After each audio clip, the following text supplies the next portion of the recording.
The human stood in the middle of the great alien hall and tried to keep his face calm. He had been told many times that this meeting was very important. It was not just a normal visit, it was a peace meeting between humans and one of the strongest alien kingdoms in the sector, the kind of meeting that could decide if both sides became allies or enemies. The hall was huge. Tall silver pillars reached up to a dark blue ceiling. Soft golden lights shined from the walls. Strange alien guards stood in perfect lines on both sides of the room. Their armor was sharp and clean, and their hands stayed near their weapons. Every sound in the hall seemed loud. Even a small breath could be heard. At the far end of the hall stood the queen. She was tall, proud, and very still. Her dark royal robe moved slowly behind her like water. A crown of bright metal rested on her head, and her face showed no fear, no kindness, and no weakness. She looked like someone who had never lost anything in her life. The human knew this was the first time most people in the room had seen a human up close. Some of the guards stared at him with open dislike. Others watched him with caution.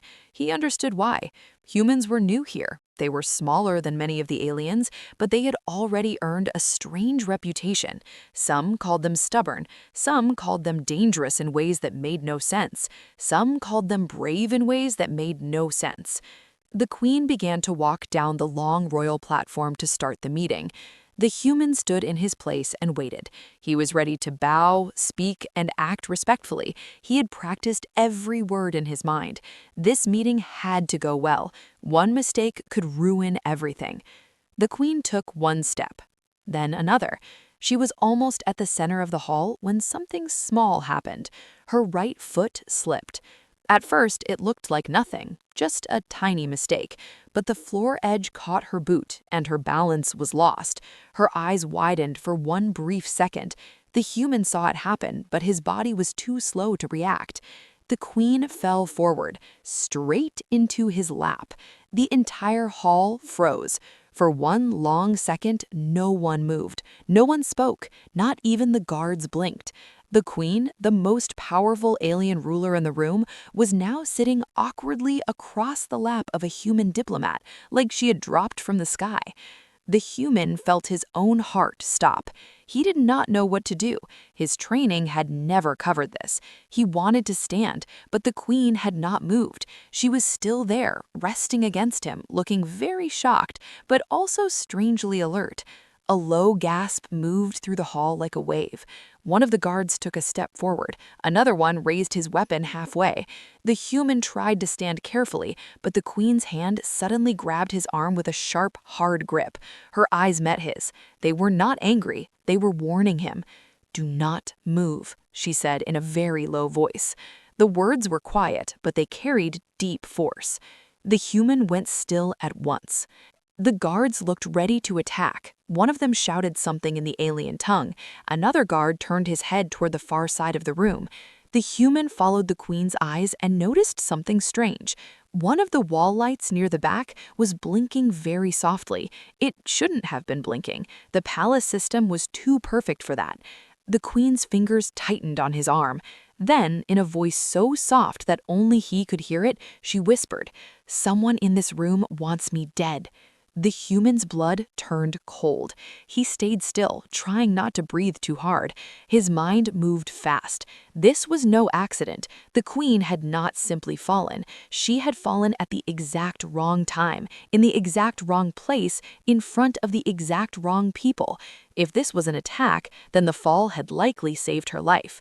The hall remained silent, but the silence was no longer empty. It was full of fear. The queen kept her body perfectly still against him, as if she had chosen to remain there on purpose. Her sharp eyes scanned the room without turning her head. The human realized she was not embarrassed at all. She was watching for danger. She was using him as cover. That thought made him sit even straighter. A royal meeting was supposed to be about peace. It was supposed to be about trust. But now the human could feel that something dark was hiding behind the ceremony. A guard near the back shifted his feet. The queen noticed. The human noticed too. And then, without warning, the queen leaned a little closer and spoke one more sentence that made the human's skin go cold. "Stay calm," she whispered. "If I'm right, the next move will come very soon." And just then, somewhere above the hall, a small red light blinked once. The small red light blinked once above the royal hall. The human saw it, and so did the queen. Her eyes narrowed at once. She did not look up right away. She did not make any sudden move. She only stayed very still in the human's lap, like she was part of the furniture of the room. But inside, she was alert. Every muscle in her body had changed. The human could feel it in the way she held herself. Something was wrong, very wrong. The alien guards noticed the queen's strange silence, and that made them even more nervous. A few of them shifted their feet. One guard on the left side spoke into his wrist device, but the queen lifted 2 fingers without looking at him. That silent command meant one thing: stay back. The human did not understand everything about alien court life, but he understood danger. He had seen enough strange things in his short time among the stars to know that fear did not always shout. Sometimes danger came quietly. Sometimes danger stood in a room and smiled like a friend. The queen slowly turned her eyes across the hall. She looked at the guards, she looked at the royal stairs, she looked at the tall windows. Then her gaze paused on a guard near the back. He was standing too straight. His right hand was too close to his coat. His face was calm, but his eyes were not. He was watching the queen too carefully, not like a guard, like a hunter waiting for the right moment. The human noticed that too. He kept his face calm, but his mind began to race. He had no weapon in his hands. He had no shield. He had only his eyes, his voice, and a strange feeling that the queen was testing him. He could tell she was not just scared. She was checking him, watching how he reacted under pressure.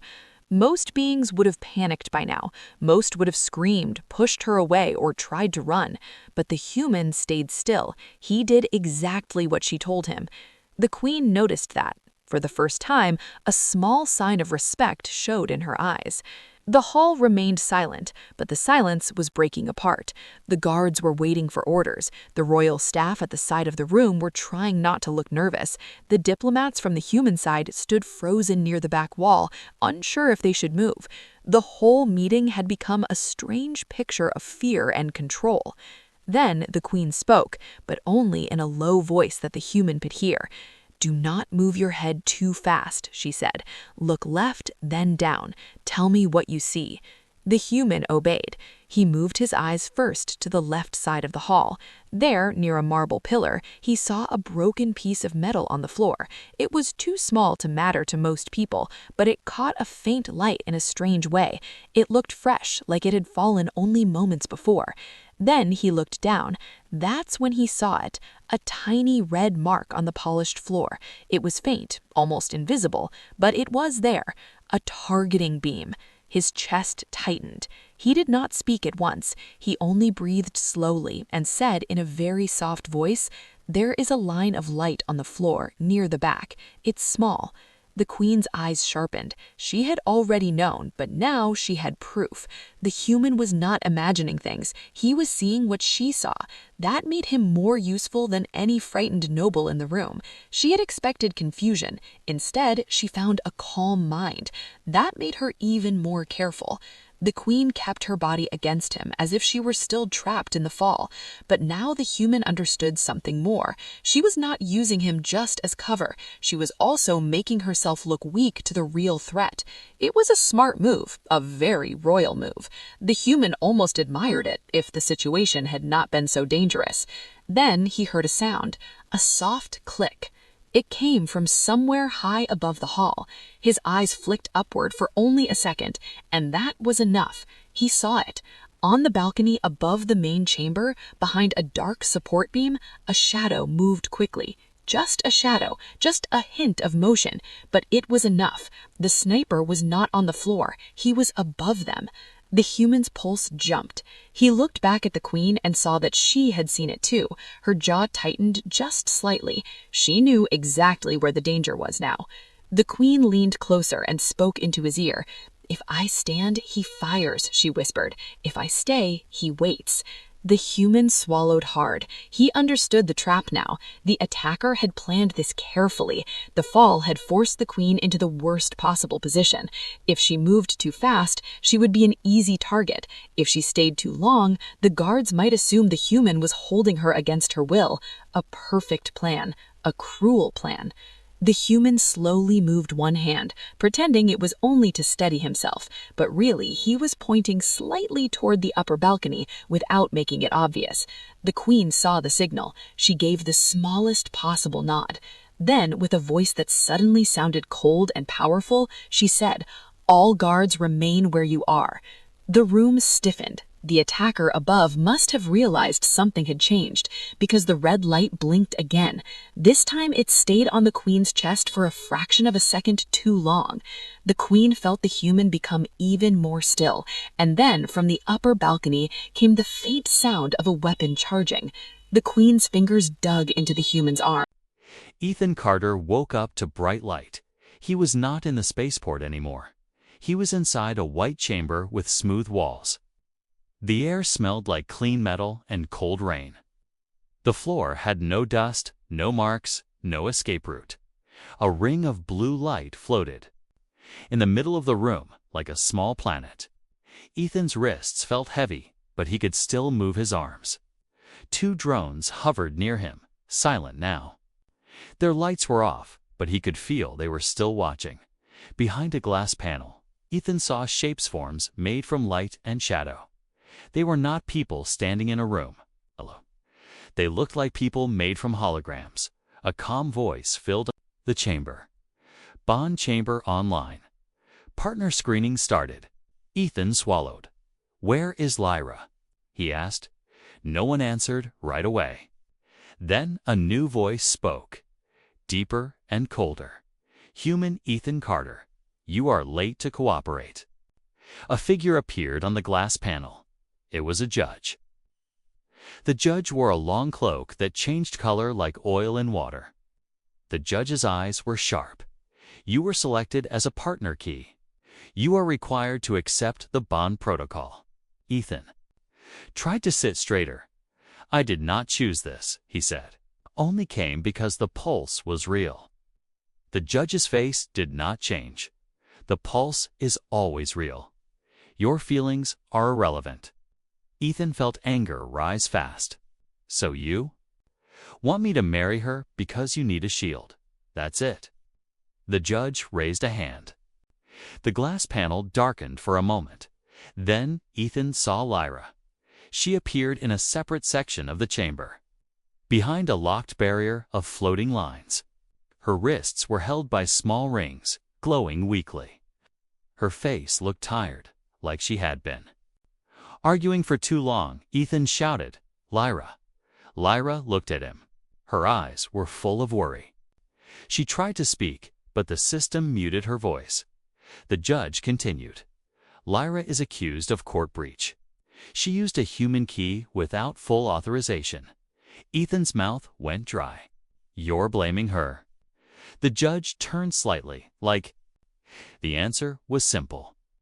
The bond fails when the mind is forced. Lyra tried to force emotion. That is a crime. Ethan stepped forward, but a drone moved and stopped him. A red warning flashed near his feet. "Do not move. Human compliance required." Ethan took a deep breath. He forced himself to think. "If Lyra is the criminal," he said, "then why do you still need me?" For the first time, the judge paused. "Because the human mind is the only stable key." The judge's voice softened. "Just a little. We will use you correctly." Ethan clenched his fists. "Correctly?" The judge lifted a finger. A new message appeared in the air, floating in front of Ethan like text made from light. "Partner acceptance required of refusal. Memory wipe acceptance. Lyra status restored." Ethan read it twice. He looked toward Lyra again. She shook her head slightly, like she was saying, "Don't trust them." Ethan turned back to the judge. "So this is not love," he said. "This is a contract with threats."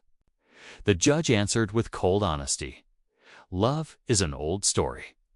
We need results. Your species has a trait: human stubbornness. It makes you resist pulse rewriting. That is why you are valuable. Ethan's chest tightened. He hated being called valuable like a tool. But he also understood something: he was not only a prisoner, he was a weapon against the pulse. Ethan tried a different plan. He spoke slowly, not like a scared person. "If I accept," he said, "you will still harm her. Later, your system will erase my memory first, then remove her. That's what you really want." The judge did not deny it. The judge replied, "Humans do not survive without structure. Your memory is a weak part. It must be controlled." Then the room shook lightly. The warning screen above Ethan changed again. Null pulse progress, 63% Earth contact. Signal RI. Scathan's eyes widened. "Earth?" he asked. A new hologram appeared, messages and signal bars from far away. Ethan saw a red symbol, the same symbol he had seen on his old metal tag. Lyra's eyes widened too, as if she recognized it. The judge spoke fast now, like time was running. "Earth's distress signals have begun. If the bond does not stabilize soon, Earth communication will be cut." Ethan looked at Lyra, then at the drones, then at the floating ring of blue light in the center. He knew what the court wanted. They wanted him to say yes, publicly, in front of the system, like a ritual. And once he said yes, the system would lock. The bond control his mind, control her fate, and maybe still fail. Ethan took a step closer to the blue ring. His voice came out calm, but strong. "I will not be used." He said. The judge's cloak changed color faster, like anger. "Human Ethan Carter, choose now. Accept the bond protocol, or face memory wipe and partner disposal." Ethan opened his mouth to answer, but before he spoke, Lyra's barrier flickered.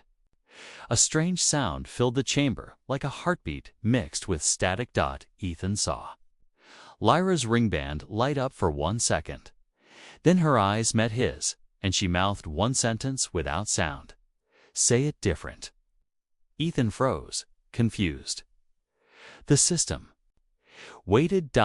And the judge counted down quietly right in the air. Ethan Carter stared at the blue ring in the center of the chamber. The judge's cloak moved like slow fire, changing color with every second.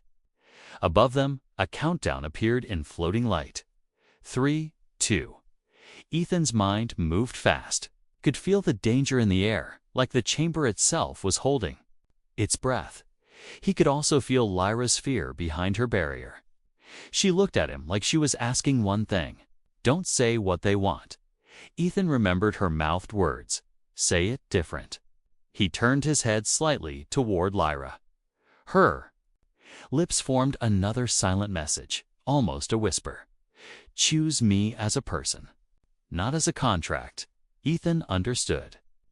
The court wanted a forced bond phrase, a word ritual that would lock the system into control mode. If he said the wrong sentence, the bond could rewrite his mind. It could also erase Lyra's status, like she was just a broken tool.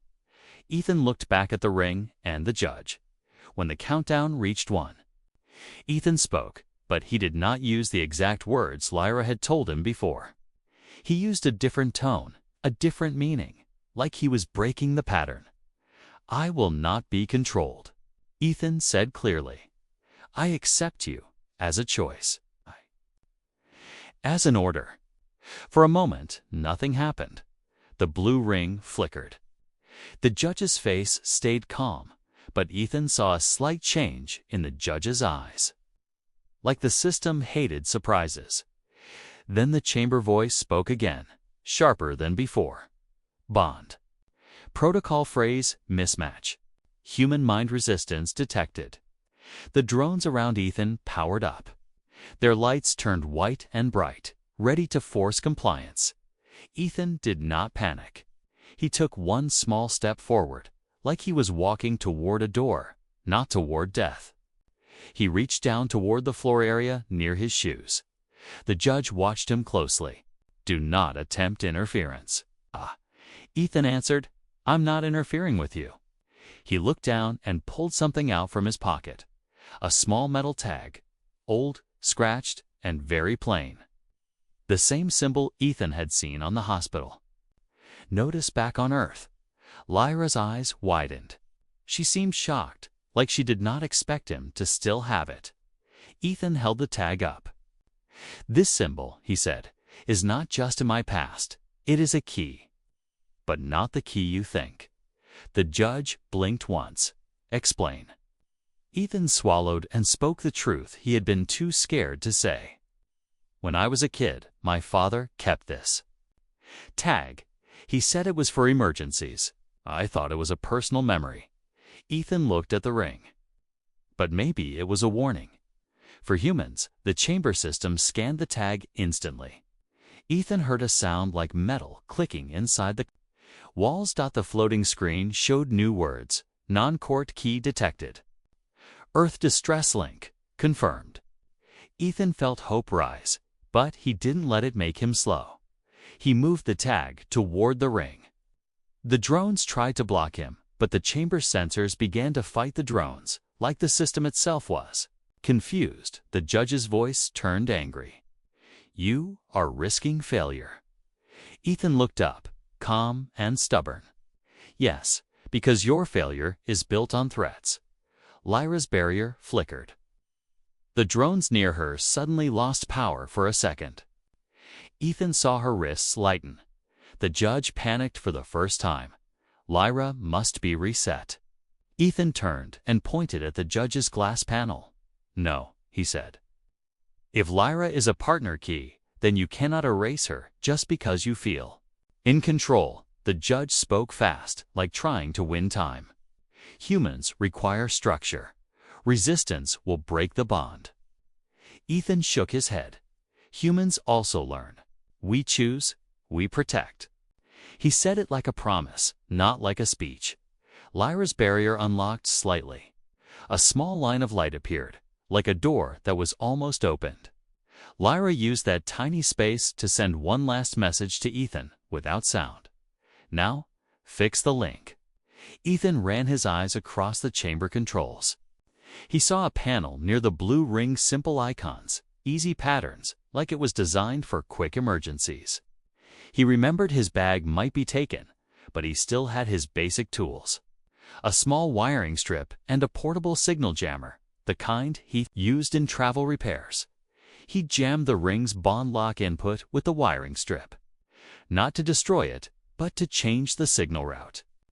The chamber voice screamed, "Bond lock attempt failed. Human path override active." The blue ring went quiet for 1 second, then it flashed a new warning. "Earth contact, distress call in progress. Source, null pulse origin." Ethan felt a heavy chill. "So Earth is already hit," he said. Lyra's face drained of color. "They used your signal," she whispered. "They opened the path using your world's network." Ethan looked at the judge. "Then this is bigger than your court." The judge's cloak cracked like it was breaking under pressure. "You will not stop it." Ethan stepped closer to Lyra's barrier. "Maybe not alone," he said. "But you are not the only system here." The chamber lights dimmed suddenly. Every screen went dark for half a second, then a final message appeared only above Ethan. "Next phase, Earth Gateway. Do not lose Lyra."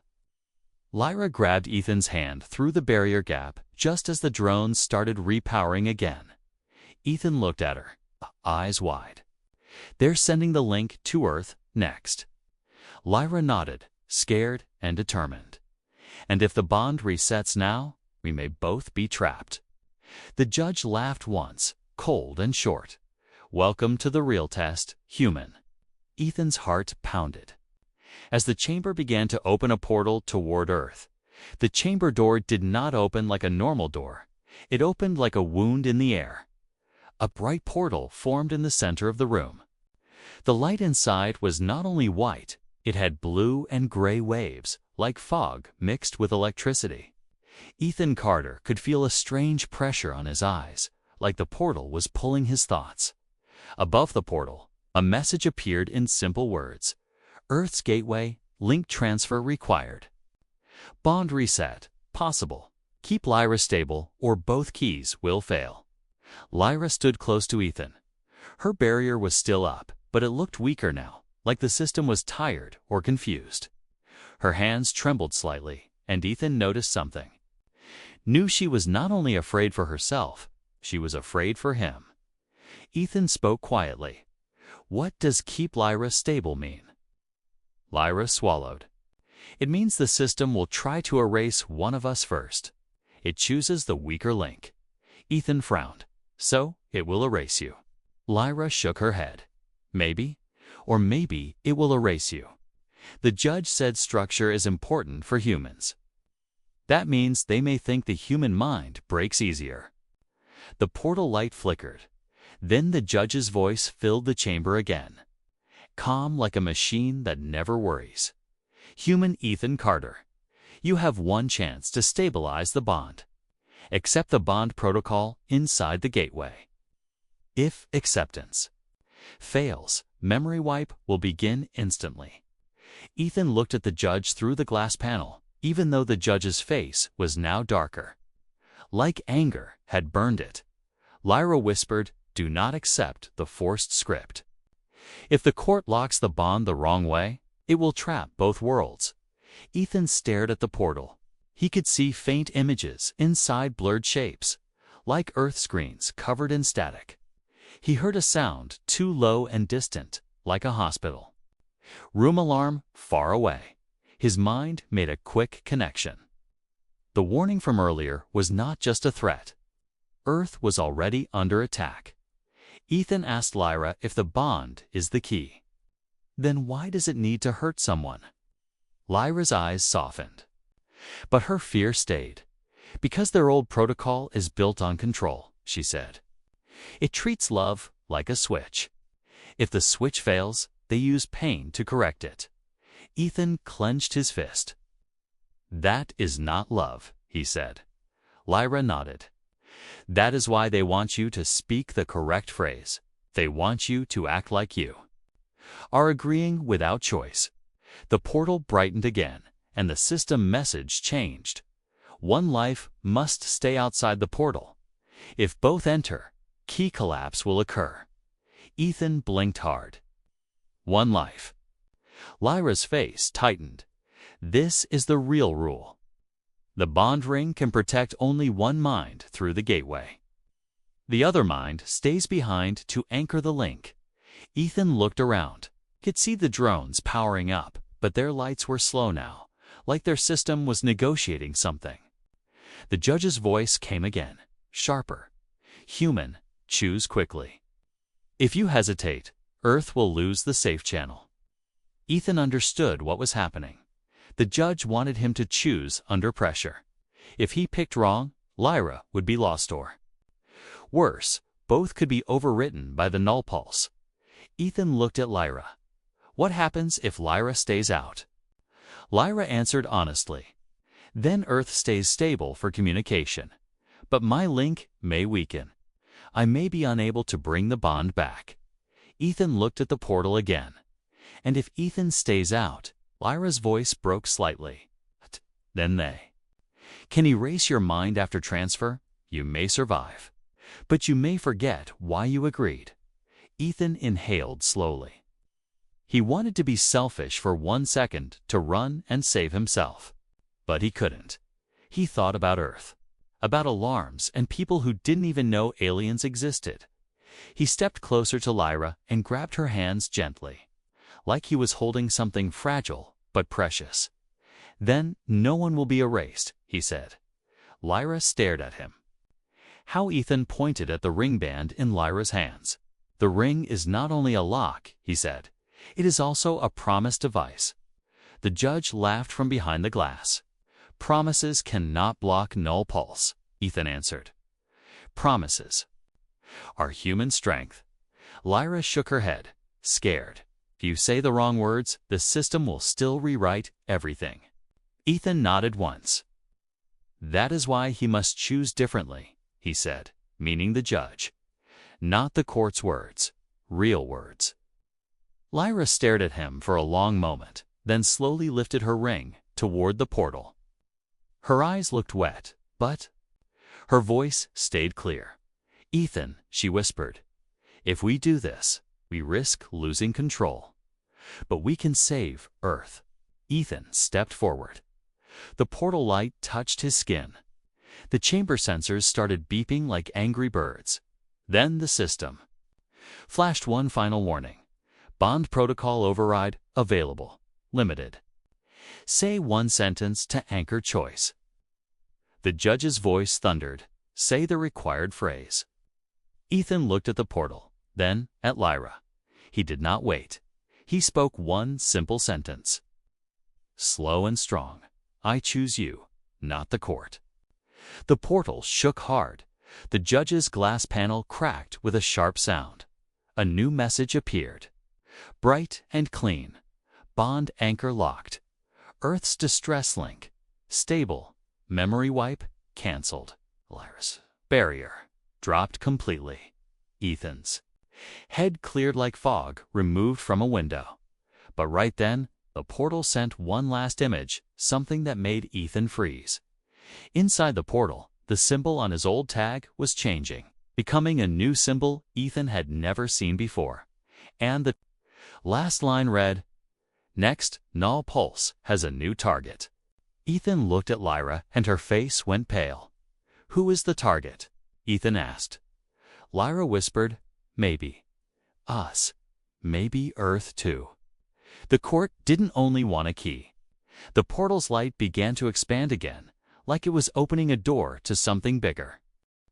The portal light in the bond chamber grew brighter and wider. Ethan Carter felt his lungs pull in air like the room was about to explode. His mind was clear again after the anchor lock, but something still felt wrong. A new message appeared above. The portal in glowing lines. Null Pulse has a new target. Target. Earth's gateway plus human partner memory. Ethan's eyes widened. It is coming for Earth and for us. Lyra stood close to him, but her face looked pale. She held her ring with both hands like she could protect it by force. The court planned the first part, she whispered. Now the pulse is reacting to your choice. Ethan swallowed. He thought about all the threats. Memory wipe, partner, disposal, forced phrases. He understood one thing: this was not only a test of romance. It was a test of control. The judge's voice returned, colder than before. Human Ethan Carter. Your anchor lock is only temporary. Null Pulse will adapt. Lyra will be rewritten. Earth will fall silent. Ethan looked at the judge through the cracked glass panel. No, he said, simple and firm. You keep calling it control, but you are the one who started fear. The judge did not respond right away. The drones in the chamber slowly powered back on, their lights turning red like danger. Lyra took a shaky breath. Ethan, the court will try to break the bond again. They will not stop after this. Ethan nodded once. Then we fight with something stronger than their rules. He turned to Lyra. Your people used marriage as a contract, Ethan said. But humans use marriage as a promise. I think the pulse can copy signals, but it cannot copy real choice forever. Lyra stared at him. You believe that? Ethan looked down at the ring band in her hands. The metal glowed with soft light, like it was listening too. I believe humans are stubborn, he said with a small, shaky smile, even when we are scared. The portal started sending small bursts of black-blue energy toward the ring. Ethan could feel a pressure behind his eyes, like his memories. We're trying to climb out of his head. Lyra flinched. It is trying to overwrite our bond. Ethan stepped forward and placed his palm over the ring. The light flared, but this time Ethan did not panic. He spoke, Not like a court speech, but like a real vow. Lyra, he said, I choose you, and I will protect Earth with you. The chamber sensors beeped like they were confused. The judges. Voice became sharp, vow recognized, but memory rewrite continues. Ethan turned his head toward Lyra. Do you remember what you mouthed earlier? He asked. The part about choosing as a person. Lyra nodded slowly. Yes. Ethan took the wiring strip from his pocket's simple human tools from travel. Repairs. He had used it before to reroute the bond lock. Now he used it again, but carefully. He connected the strip to a small panel on the ring station near the portal. A new line appeared on the ring panel. Bond stability, 49%. 28%. Lyra's eyes went wide. We don't have time. Ethan looked at the countdown and then at the judge. We do, he said. Because you are not the weak key, I am not the weak mind. The pulse is weak against one thing, honesty. He grabbed Lyra's hands and stepped closer to the portal. Tell me what you truly wanted, he said. Not as a mission, not as a law. Lyra took a deep breath. Her voice was simple, but strong. I wanted to marry you, she said. Because I wanted a future that does not fear null pulse. I wanted peace with humans. I asked for marriage. Because it was the fastest legal path to protect our contact. Ethan nodded. Then let's make it real, he said. The judge shouted. No bond reset will occur. Ethan didn't argue. He did one more thing the court did not expect. He pulled Lyra closer and spoke the final vow clearly in a way that sounded human, not robotic, not forced, not rewritten. I accept you as my partner. I choose you forever. The ring band glowed bright gold. The portal's energy trembled. Like something inside it had hit a wall. Then the null pulse message changed. Anchor fracture detected. Pulse. Target lost. Earth gateway. Signal restored. Lyra gasped. Her shoulders relaxed for the first time. It stopped. Ethan looked around. The drones shut off one by one. The chamber lights became normal again. The cracked glass panel slowly healed, but the judge was still visible, now much darker. Like the system no longer had control, the judge spoke quietly, almost angry, but also defeated. You broke our protocol. With human choice. Ethan stared at the portal, then at Lyra. You wanted a key, he said. We became something else. Lyra smiled through tears. Marriage, Ethan, she whispered. Not as a contract, as a promise. Ethan nodded. That's what you really wanted. The portal faded, leaving only soft light and calm air. Outside, somewhere on Earth, alarms would become silence. Somewhere in space, communication would return. Ethan and Lyra stood together, and the ring band turned from a warning device into a real bond sign stable. Warm and alive. Lyra leaned in and kissed Ethan's forehead gently. Now, she said, let your planet know we are not enemies. Ethan smiled. And let my future begin, he said, with the woman who asked for marriage. And meant love.